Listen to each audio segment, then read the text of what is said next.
In this video, we are going to review the most important things that you need to know about exponential functions.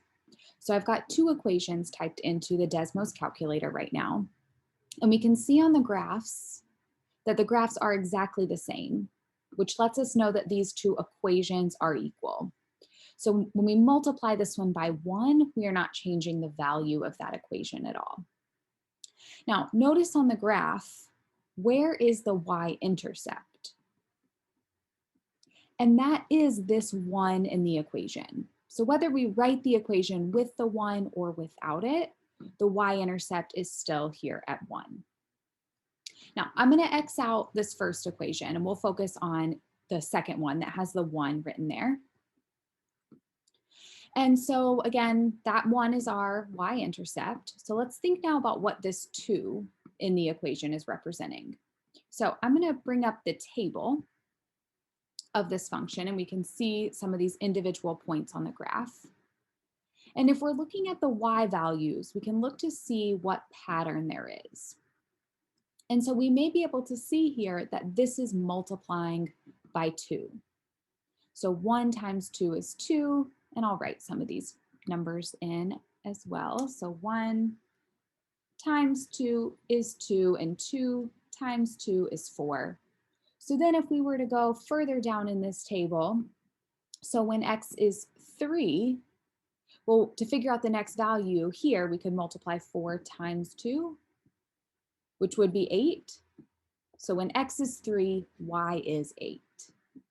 And then we can predict what the next value would be by multiplying 8 times 2. So when x is 4, the y value is 16. We could also see it up here in the equation that if we increase this exponent, so if we, for example, did 2 to the second power, that is 4. 2 to the third power is 8. 2 to the fourth power would be 16. All right, so I'm going to clear my drawings there. And then going back to just the equation that we started with here. So this 1, that number is the y-intercept, and I will write that in here. So that number is the y-intercept. And then the 2, that number is sometimes referred to as the growth rate. It's what the function is multiplying by, or it describes how the function is growing. So we're going to look now at another exponential equation.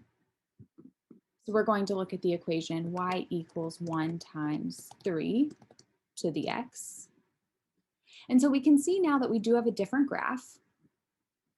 Also, you may notice that this graph is increasing more quickly than the blue one. It's steeper than the other one. And that's because it does have a bigger growth rate. Also notice that the y-intercept, so where this green graph crosses the y-axis, is still at 1. And that's because of this 1 in the equation. So let's look at the tables of both of these. So with the blue one, we were just pointing out how these y values are multiplying by 2. With the green one, you may be able to see that these y values are multiplying by 3, because that is the growth rate in this equation. So 1 times 3 is 3, and 3 times 3 is 9, and 9 times 3 is 27, right? So when x is 3, the y value is 27. And if we find that point on the graph, well, first of all, the point 29, that's here. So the next point, 327, we're going to have to go way up here on the graph to find that point. So this exponential function, this y equals 1 times 3 to the x, is increasing really quickly and more quickly than our other function because it's multiplying by a bigger number. All right, let's go back to just the equations we had here. And now I'm going to hide the second one. And I'm going to start typing another equation here. Let's see, I'm going to start with a 4. I'm going to hide it while I type it. So I've got y equals 4 times 1/2 to the x. And so before I bring this graph up, let's think about where should it cross the y-axis and what will its growth rate be. So it should cross the y-axis at 4. and it's got a growth rate of 1/2. So let's see what that looks like on this graph. All right, so a couple things to notice on this graph. We do have a y-intercept at 4, just like we predicted. But also notice we've got a graph now that is decreasing from left to right, whereas both of the other ones we looked at are increasing. So that has something to do with this growth rate here. So let's look at that table. And I'm going to bring up the table of the first one that we started with too. So our blue graph, the equation y equals 1 times 2 to the x, is increasing. The y values are getting bigger. For this orange one, notice the y values are decreasing. They're getting smaller, which we can also see is happening on the graph. And then if we look for a pattern over here in the y values, you may notice that these y values are dividing by 2, right? 8 divided by 2 is 4.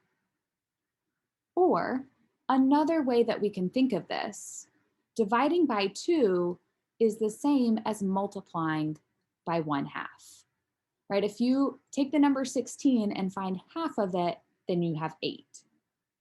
And half of 8 is 4.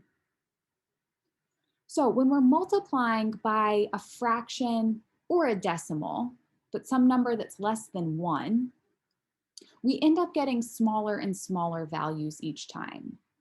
And so we end up on the graph with an exponential function that is decreasing from left to right.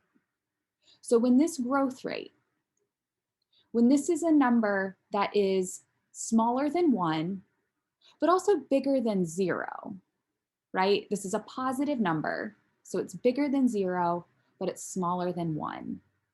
Then we end up with an exponential function that is decreasing. Whereas if let me scroll back up, my drawings are going to stay in the same place. Let me clear my drawings. When we have a growth rate that is a number bigger than 1, so for example, 2 or 3, if the growth rate is bigger than 1, then the numbers are getting bigger. And so that graph is increasing from left to right. So to summarize, what do you need to know about exponential functions? So the standard form equation of an exponential function is y equals a times b to the x. So notice that this x is the exponent. So the variable in the equation is the exponent. It's to the x power.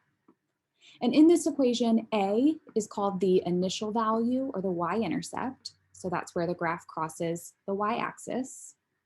And b is called the base, since it's the base of the exponent, or it's the growth rate. So if that b value is greater than 1, then the function is growing or increasing. And so in that case, the graph is going to be shaped like this, where it is increasing from left to right. But if this b value is between 0 and 1, and I'll write that down here. That's what this is saying. This is saying between 0 and 1. Then the function is decaying or decreasing. And so in that case, the graph is going to be going down from left to right. So we refer to these as exponential growth and exponential decay.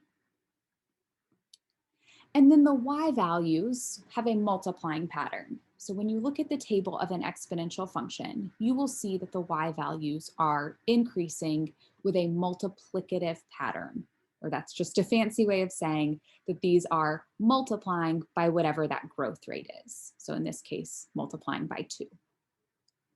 And then their graphs have this sort of shape. So this one is increasing, but we also saw some that were decreasing from left to right.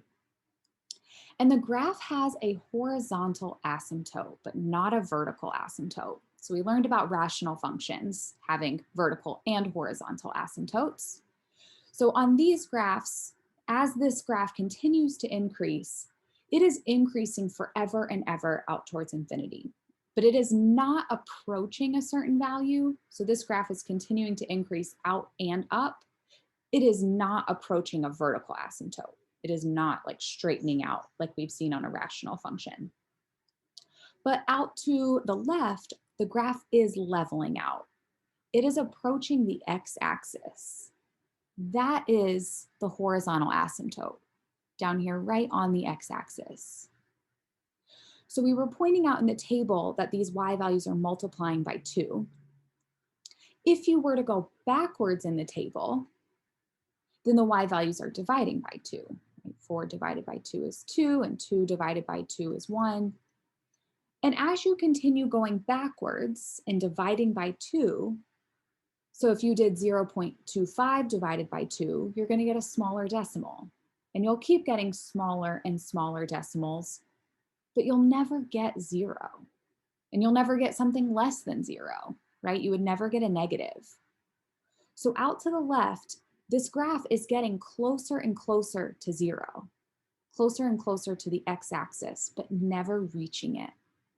That's why this exponential function has a horizontal asymptote. It is approaching the x-axis, but never reaching it.